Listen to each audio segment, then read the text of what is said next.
तो आप और ज्यादा बंधनों में जीवात्मा को डाल दिया, न ये समझ सके कि कौन सा अच्छा कर्म है, कौन बुरा कर्म है। दो ही तो कर्मों की आजादी थी, अच्छे और बुरे था। कौन इसी को समझने की जरूरत थी कि जब हमको पाप और पुण्य की आजादी मिली है तो अच्छा क्या बुरा उसको समझ लो, एक पर चल दो, एक को छोड़ दो।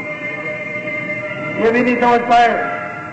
ममता जो माया थी वो जड़ थी, चेतन तो उसमें कुछ था नहीं। और एक दूसरे को देख करके कि ये लखपति है तो मैं अरबपति हो जाऊं, ये अरबपति है तो मैं खरबपति हो जाऊं, और भाग में तुमको क्या है खाकपति होना, तो तुम अरबपति कैसे होगे? तो एक ये जलोगे कि दिन रात मेहनत करोगे लेकिन रहोगे खाकपति। जितना कमाओगे उतना ही सामने है, उतना ही मिलेगा। कपड़ा पहनोगे, खाना खाओगे, बच्चों को खिला दो, ज्यादा मिलने वाला है। और जिनको ज्यादा दिया है उनको भगवान ने कहा मैंने इनको अपने से करो तो दूर कर दिया, ये मेरे पास लौट के आ नहीं सकते। क्यों? कि ये जड़ ममता माया में फंस गए, ये मेरी तरफ आ नहीं सकते। उनको यूं दूर कर दिया और तुम्हारे लिए ये कर दिया कि तुम उनको देख करके रोते चिल्लाते हो कि मैं भी कुछ पा जाऊं। उनको कुछ मिलने वाला नहीं, वो यूं जाएंगे खाली हाथ और आप यूं पछताते हुए रोते हुए जाओगे, कुछ मिलेगा। इसलिए अपने पर विश्वास है। जो मेरी प्रारब्ध में, किस्मत में, तकदीर में उसने पहले से लिख पढ़ के रख दिया, मुझको मिलेगा। मेरा कर्तव्य और काम है कि हाथ हिलाओ, झाड़ू लगाओ, दुकान पर सब्जी का काम, खेती पर किसानी का, दफ्तर में लिखा पढ़ी का काम, तराजू का काम, भिन्न भिन्न काम है। उसी शारीरिक कर्म को करो, उसी से आपको मिलता जाएगा और आपकी सब जरूरत पूरी हो जाएगी। उसमें से कुछ और भी पुण्य करते जाना तो आगे के लिए जमा हो जाएगा। नहीं करोगे तो कुछ जो किया है उसको भुगतने दिया, उसी को भोग लीजिए। और उसमें भी बुरा बन गया तो और मुसीबत, अच्छा बनने वाला तो कुछ है नहीं। तो चारों तरफ से जीव फंस है। बोलो जल जल जीव घबरा। और वो करे क्या करे? जल जल करके कहते हैं, घबराते हैं कि क्या करें। कोई संत महात्मा तो मिलते नहीं है कि किनारे लग जाए। वो तो बीच कुंड में जल जल घबराते हैं क्या होगा, आगे और भी जलेंगे और भी जलेंगे, अब क्या होगा। भाई ये आग तो जब ही शांत हो सकती है कि इस पर कोई इतना ठंडा बर्फ का पानी गिरे कि आग बुझ जाए। तो इसको कौन बुझा सकते हैं? संत, दूसरा कोई नहीं बुझा सकता। संतों की पहचान अपने को है नहीं, क्योंकि ये तो हम जानते नहीं है कि संत कैसे किसको है। ये तो आपको मालूम है। जो संत होते हैं पढ़ने लिखने की कोई जरूरत नहीं, उनको गीता, रामायण, वेद, पुराण, शास्त्र, उपनिषद को जानने की कोई जरूरत नहीं। वो तो एक रास्ता आने का, एक ही जाने का। आने वाले रास्ते से आ गए, जाने वाला रास्ता तय करना, उसको उन्होंने तय कर लिया, ज्ञान प्राप्त हो गया। गीता रामायण एक नहीं लाखों लिख दें, उसी बोध में, उसी ज्ञान में, उसी तत्व में जो पुस्तकें लिखी गई वो उनकी जबान पर और घाट पर आ गया। तो वहां इसकी कोई जरूरत नहीं, कोई आवश्यकता नहीं। मीरा कुछ जानती नहीं, कोई अंग्रेजी नहीं थी, तुलसीदास जी कोई अंग्रेजी नहीं पढ़े, और कृष्ण भगवान भी कोई अंग्रेजी नहीं जानते, राम ने भी कोई अंग्रेजी नहीं जानी थी। तो फिर नानक जी क्या, वो भी कुछ पढ़े लिखे नहीं थे।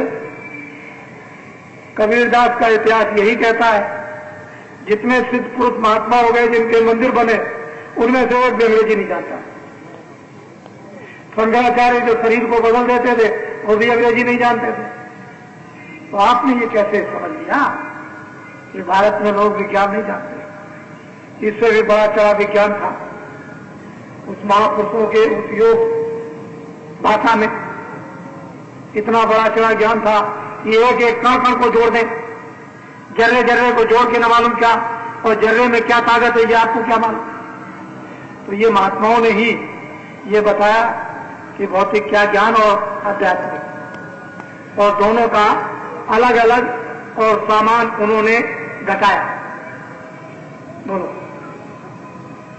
जल जल जीव पर घबरावे, छूटन की कोई जुगत न पावे। हम आपको कहते हैं कि भाई ये जो सामने घबरा रहे हैं इनके छूटने की कोई जुक्ति नहीं, छूटने का कोई रास्ता नहीं है। कोई भेदभाव नहीं जानते, कैसे छूटेंगे? रास्ता मालूम हो तब तो छूट जाए, इनको पता ही।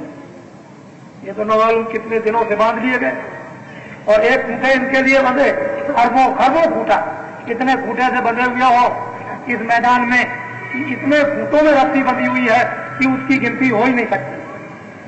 जब उन सब खूंटों के तार काटे महात्मा, तब आपको युक्ति मिले और तब अपने घर की तरफ प्रस्थान करें। चले नहीं, कैसे आपको कुछ नहीं। इसीलिए तो दुनिया इस समय पर डूब रही है। और कोई ज्ञान कोई धर्म समारे, कोई विद्या कोई जप तप धारे। कोई तो कर्म, कोई विद्या में, कोई जप में, कोई तप में फंस गए कि यही है सब कुछ। मरने के पहले तो देखा कुछ नहीं, मरने के बाद किया तो सबने की। विद्या पढ़ ली तो समझ लिया कि मुक्ति मिल गई, कोई कर्म कर लिया तो समझ लो मुक्ति मिल गई, कोई बावली धर्मशाला बना लिया तो बस हमारे लिए स्वर्ग रिजर्व हो गया। लेकिन है कुछ नहीं, मन का धोखा। कोई किसी में फंस गया, कोई किसी में फंस गया। तो बताओ कैसे काम होगा? कोई मान में फंस गया कि मैं 1 लाख खर्चा कर दूंगा तो लोग कहेंगे बड़ा अच्छा है, बड़ा दानी पुरुष है, तो उसी में फंस गया। दान कहां से दिया था ये तो उसको मालूम नहीं हुआ, लेकिन अहंकार उसको हो गया कि मैं दानी हो गया। तो अनेक अनेक झगड़े झंझट रास्तों में मनमानी फंस गए, जो सच्चा रास्ता आने जाने का था। कोई मंदिर जा मूरत पूजे, मनुष्य रूपी मंदिर को भगवान ने बनाया और 24 घंटे इस मंदिर में आरती होती है, उसकी देवता की कोई पूजा नहीं करता। अफसोस की बात तो यह है कि ये मंदिर भगवान ने स्वयं बनाया, इसमें उसकी जीवात्मा चेतन शक्ति बैठी हुई है और 24 घंटे इस मंदिर में उसकी आरती हो रही, लेकिन उसको कोई नहीं करता है, उस आरती को कोई करता है। वो भागते फिरते पूरा पश्चिम उत्तर दक्षिण तमाम ठोकरें खाते हैं, मिलता जुलता कुछ नहीं है। अरे भाई घाट पर घाट पर ही वो प्रीतम मिलेगा, जहां घाट छोड़ दिया वहां प्रीतम कभी मिलने वाला नहीं। ये इंद्रियों के घाट पर बाहर देखते हो कि भगवान मिल जाएगा, तो इंद्रियों से न कभी देखने में आया न देखने में आएगा। अरे जीवात्मा से उसको घाट पर देखो तो दिखाई देगा। तो वो घाट तो गया आपका छूट, दरवाजा छूट गया, तो आपको क्या मिलेगा? कोई कहीं भटकता, कोई कहीं। वो कहते हैं हर की पौड़ी तो तुम्हारे पाप है, इस हरि की पौड़ी हरिद्वार में स्नान करो गंगा जी में। वो ब्रह्म गंगा आ रही जिसको भागीरथी लाए थे ब्रह्मलोक से, उसमें जीवात्मा को स्नान कराओ तो फिर निकल जाए, अमर हो जाए। कलमल के ये कलेश ये धुल जाए, गंदगी धुल जाए तो निर्मल हो जाओ, और निर्मल हो जाओ तो निर्मल जन को मोह पावे, मोह छिद्र कपट नहीं भावे। वो जो है निर्मल होते हैं वही मुझको पा सकते हैं। प्रेम से प्रकट हो मैं जाना, प्रेम करता है उसी प्रकट हो जाता हूँ। और भाई कैसे आपने क्या किया है? कुछ नहीं, न करने का कोई सामान बनाया, साधु महात्माओं की संगत तो करते नहीं, बस वही जो असली भेद बताते हैं उसकी पूजा का, उपासना का, दर्शन का, मिलने का, उसके आनंद का, उसके ज्ञान का, उसको छोड़कर के ठोकरे खाते हैं। तो इधर भागता कोई इधर। अरे भाई जहाँ 1 करोड़ मंदिर में आप संगमरमर का लगा दीजिए तो वो तो एक मतलब है बाहर से आंखों से देखने का हो जाएगा, लेकिन इससे भी बड़ा चमकीला जो तुम्हारे मनुष्य रूपी मंदिर में चमक रहा, उसके लिए कभी देखा? उसके सामने ये चमक क्या चीज?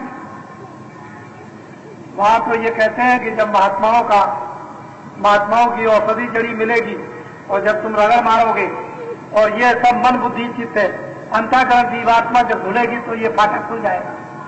जब फाटक खुलेगा दिव्य नेत्र ज्ञान चक्षु जब सामने प्रकट होगा, उभरेगा, तो राम नाम रूपी मणि जो सूरज से भी ज्यादा प्रकाश करने वाली वो मोहम्मद का नूर, कितनी रोशनी उसके अंदर, ये तो किसी को मालूम है नहीं, जानते कोई है नहीं। उसकी सुंदरता के सामने, उसकी चमक के सामने जब सूरज अपनी रोशनी से लज्जित हो जाता है उसकी रोशनी में, तो फिर बाकी रोशनियां उसके सामने क्या थी? ऐसी राम नाम रूपी मणि तुम्हारे मनुष्य रूपी मंदिर के सामने जल रही, लेकिन जीवात्मा को दरवाजे पर बैठाल कर नहीं, उसको साफ करते नहीं जगाते हो, तो दिव्य नेत्र ज्ञान चक्षु जब नहीं मिलेगा तो दर्शन किस आंख से होगा इनसे? तो चमड़े की आंख से, चमड़े की आंख से भगवान चेतन नहीं मिलता, चमड़े की आंख से चमड़ा ही दिखाई देगा। बोलो।